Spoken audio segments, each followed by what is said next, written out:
assume that we're thinking about long-term relationship and we're just thinking about the first date of that something that could have a potential long life. One of the things we know is that the ending matters a great deal. So we've done lots of experiments on this, but the nicest experiment is an experiment on colonoscopy. So imagine you give people a colonoscopy. This is not something people particularly enjoy, right? So that's not the analogy there.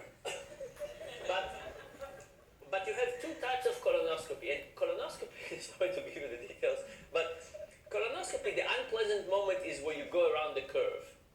Right? So imagine you have a colonoscopy, it takes half an hour, and then for some people, you just leave the probe in their anus for just 5 more minutes, but you don't make it painful. So for some people, you have the experience, unpleasant, and for some people you have the experience, and the last 5 minutes... Người ta chuyển động người thôi mà. Now, it's not a good experience. Nobody says, oh, give me those 5 minutes. Everything else. Nằm yên. Go higher. Which one of those do you think people prefer? They prefer 30 minutes of an unpleasant experience or 30 minutes of unpleasant plus 5 minutes of less unpleasant? They prefer the second. Now, that's an indication that the end matters a great deal. And the end matters a great deal in Nằm xuống gãi bụng nhá.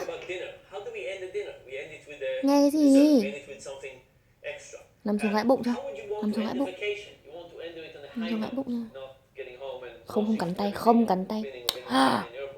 Nào. So I think I would start by thinking about the end of the dating. Nằm xuống gãi bụng nhá. Hay nằm xuống hay gãi bụng nào.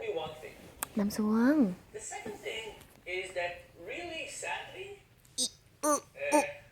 our imagination is often better than reality.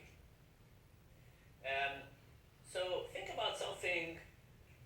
Tràng hem. Almost everything. What is better, the experience itself, or how you can imagine it would be? See, we have a tendency to fill in the gaps, and we fill in gaps in over-optimistic terms. Actually, we see this a lot in online dating.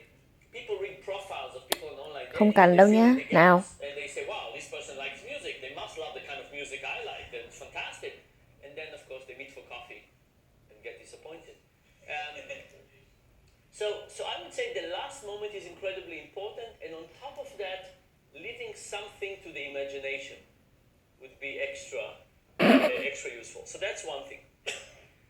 The second thing is how do you get people to have... So we talked about the end, right? You want the end to be meaningful and you want to leave something to the imagination for later. The other thing is the question, how do you actually make discussions... So we did this in an online dating setup and we got people to... these were MIT students. So Cái này ngoan thế. The qualifications of... Không cần mới sợ. Nào. Nào. So, you know, but the material, but anyway, so these were MIT undergrads who were dating on this date site, and we just captured the text message to each other there. Bắt tay. And how wonderful do you think their discussions were? Bắt tay. How meaningful? Bắt chân. They were terrible, right? They were asking things like, Bắt chân. what are you majoring in? Bắt tay. And, you know, where do you go to school and how many siblings? Bắt tay. Like, now, you could say, you know, that's what they really want. Kêu thế. What really makes a first date interesting is to go over each other's resume and exchange. Nào, nào. We actually don't feel comfortable sharing intimate, useful details about ourselves, and what we gravitate toward is the lower common denominator. Này, trò chơi bạn. So we did another version of this in which we gave people 20 questions.